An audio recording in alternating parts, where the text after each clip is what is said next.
The University Commission has suggested the establishment of rural universities. We have also before us the plan for education proposed by several educationists.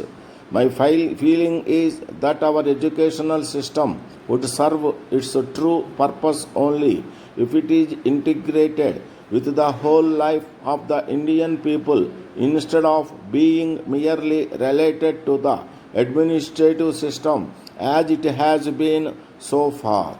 Integration implies, in the first instance, that such subjects should be taught in our universities as would directly promote the economic development of our country. Everybody knows that agriculture is the basis of our economic structure. Whatever may be the industrial progress of our country in the future, and I think it should and must be an all round one. I am convinced that agriculture must continue to be our main and most important industry. If I am right in this view, it is evident that our educational system should give a very important place and lay the main emphasis on agronomy and other sciences related to agriculture. If we examine the syllabus of the universities, we find that agriculture and related sciences find a secondary place in them. What an irony it is that in an agricultural country like India, there should be almost a complete lack of agricultural education. One of the main reasons why our country has a deficit in food and why our agriculture is not profitable is that there has been a great neglect of modern agricultural education in our country. Whatever little arrangement exists today is also such as does not create any interest among the students for agricultural work but only makes them fit for filling some place in the administrative machinery of the government. If our agricultural education is to be of any use, it is necessary that it should be in our own language and in terms of the conditions of our country.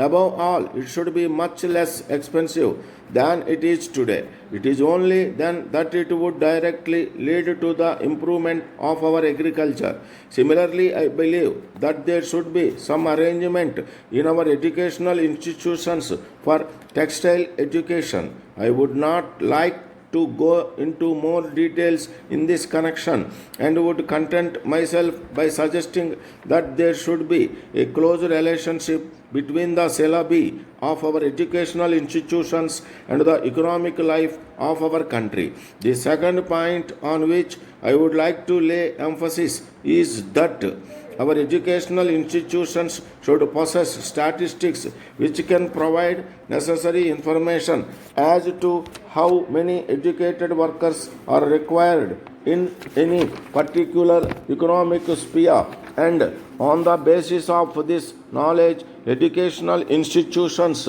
should guide students to make a choice of subjects that they are to study there.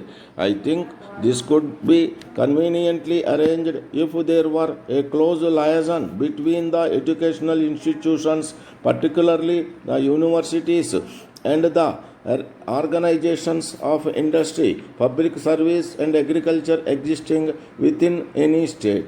I believe that if students could get such guidance in their educational institutions, much of the time and energy that they have now to waste uselessly would be utilized to good purpose.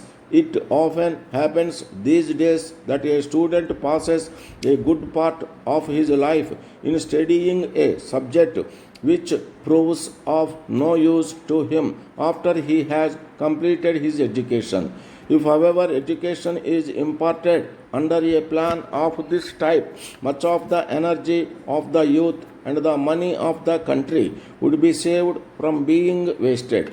It is our paramount duty to keep it every alight and to go on marching ahead. from the Principal Secretary to Government, General Administration Department, Government of Andhra Pradesh, to the district collectors. Often it has come to the notice of the government that the privileges of honorable members of Legislative Council and Assembly are being breached by the officers, particularly in the lower rung of various departments in the districts, in the matter of inviting honorable members either for laying foundation stones or for inauguration of schemes intended for the welfare of the people.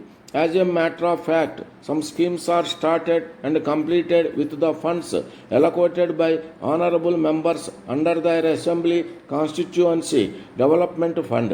It is needless to mention in this context that people's representatives' role in the development of state is a paramount, and as such we have to take their suggestions or advice into consideration while formulating schemes for the benefit of the people, and likewise they must also be responded in all aspects. So if the privileges of any honorable member are breached by any government servant would attract to the provisions of Breach of Privilege Act, and the officer concerned would be summoned by the Committee on Privileges or Legislative Council and Assembly respectively and sought explanation.